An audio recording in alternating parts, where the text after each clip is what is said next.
Welcome back, everyone. This is part 3, the grand finale of my October Steam Next Fest roundup. We've done racing, we've done cozy, and now it's time for the Eclectic grab bag.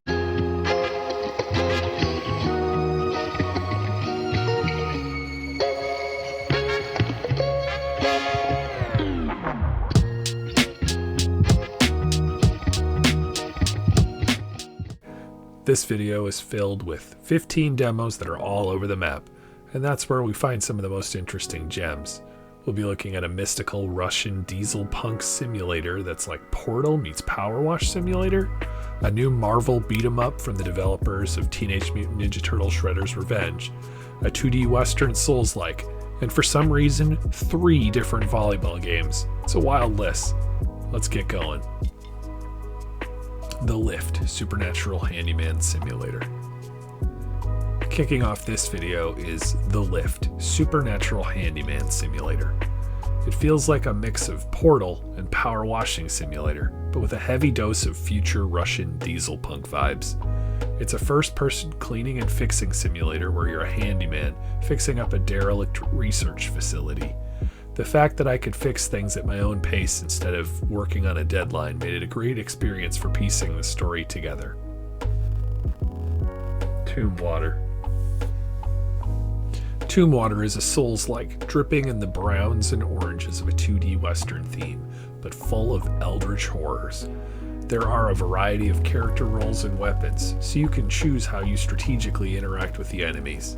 It absolutely kicked my butt, which probably means it's the appropriate difficulty for a Souls-like, a great 2D action RPG. Wall World 2. Wall World 2 is a science fiction resource collection roguelike. The mining feels a bit like SteamWorld Dig as far as the mineral collection goes, but with the added intrigue of zero gravity traversal. There's a great push-pull gameplay loop of mining for resources to buy the upgrades, and then action as you defend your ship from attackers. It may scratch all the right itches for you. Marvel Cosmic Invasion. Tribute strikes again. The developer is Tribute Games, the makers of Wizorb, Flint Hook, and the amazing TMNT Shredder's Revenge. They have an uncommonly good grasp of retro-inspired titles, and it appears Marvel Cosmic Invasion will be an admirable addition to the beat-em-up genre. The demo lets you choose from a variety of Marvel heroes to fight with, and lists support for single-player, couch co-op, and online co-op. Keep this on your radar. Wizard Cats. Next up is Wizard Cats, a super cute roguelite with vibrant colors and a variety of magic. It plays a little bit like Hades, but with cute pixely cats. The Steam page mentions limitless spellcrafting, and it appears that there are a lot of ways to customize your attacks. There wasn't any controller support, so I flailed a bit on keyboard and mouse, but this one will still be worth it for the cute factor alone. Cloudheim. I played Cloudheim a few times. It's pretty interesting. It's a 1 to 4 player online co-op game that blends crafting with physics-based combat. If you're in the mood for a fair amount of 3D fighting, upgrading your shop in the sky, and a bit of atmosphere, this action RPG might be right for you. Star Trek Voyager Across the Unknown. Star Trek Voyager Across the Unknown is kinda like the Star Trek Voyager TV series, plus a management game. It's a story-driven survival strategy game where the fate of the ship is in your hands. It's really crunchy and deep. You manage resources, explore planets, and uphold the Prime Directive.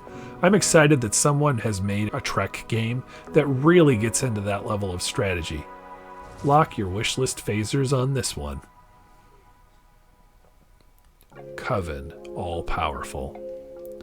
I got a small taste of Coven All Powerful. The Steam page calls it a whimsical, chaotic arena brawler. In general, I think it has promise and likely shines in multiplayer. I'm not a big PvP gamer myself, but it's an action strategy game where you're a spellcaster in a team-based brawling atmosphere. If you're looking for a 3D fighter to scratch that PvP itch, this might be it. Motor Slice. Motor Slice is a 3D parkour runner that helps you feel cool, acrobatic, and powerful. It's a post-apocalyptic runner, chainsaw, and big vehicle fighter. The slice-of-life action-adventure vibe is oddly comfortable in its desolation. It's pretty fun, but the devs do get a little male-gazy with the camera. Overall, still a pretty good fun action-adventure. Hoopland. Moving on to sports. Hoopland is a fantastic throwback to the pixelated basketball games of the 8 and 16-bit eras. It's a retro-inspired basketball manager with modernized gameplay. I like the expanded teams, and the action reminds me of a supercharged double dribble. I kept coming back to this one to blow off steam, since you can play a full game in just a few minutes. Also, as a semi-hidden bonus, check out the college rosters.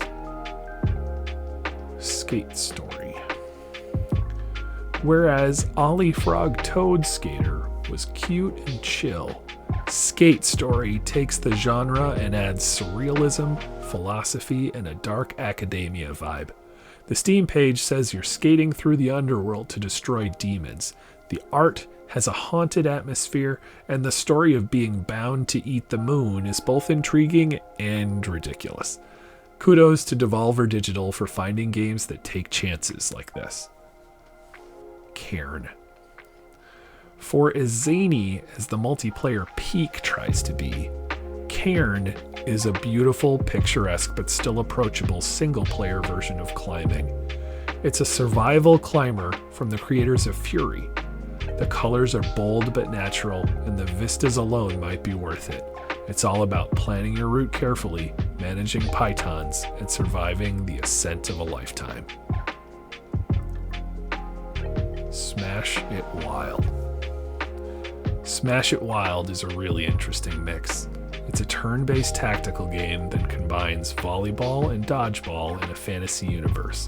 It's part Windjammers and part roguelite.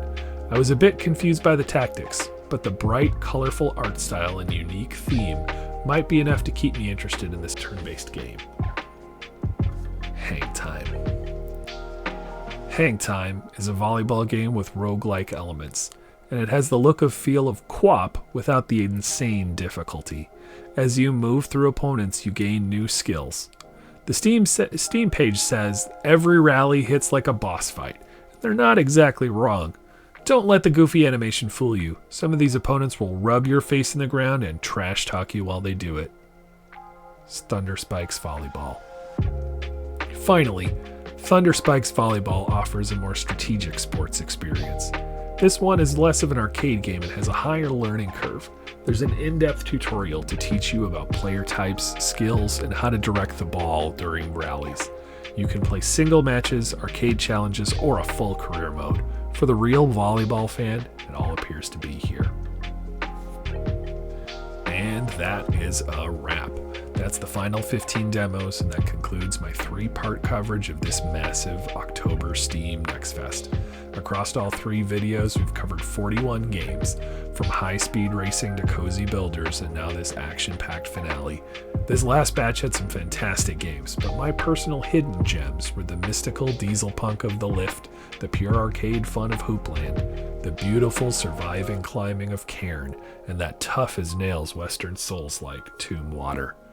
Now that we've seen all of them, I've got one big question for you. What is your single must wish list demo from the entire Next Fest? Let me know in the comments down below. This was a huge event, and I had a blast digging through all these demos. If you enjoyed this series, make sure to like, subscribe, and check it out. Maybe even make a comment. Don't miss the next big indie roundup that I do. Thanks for watching all 3 parts, and I'll see you in the next one. Later.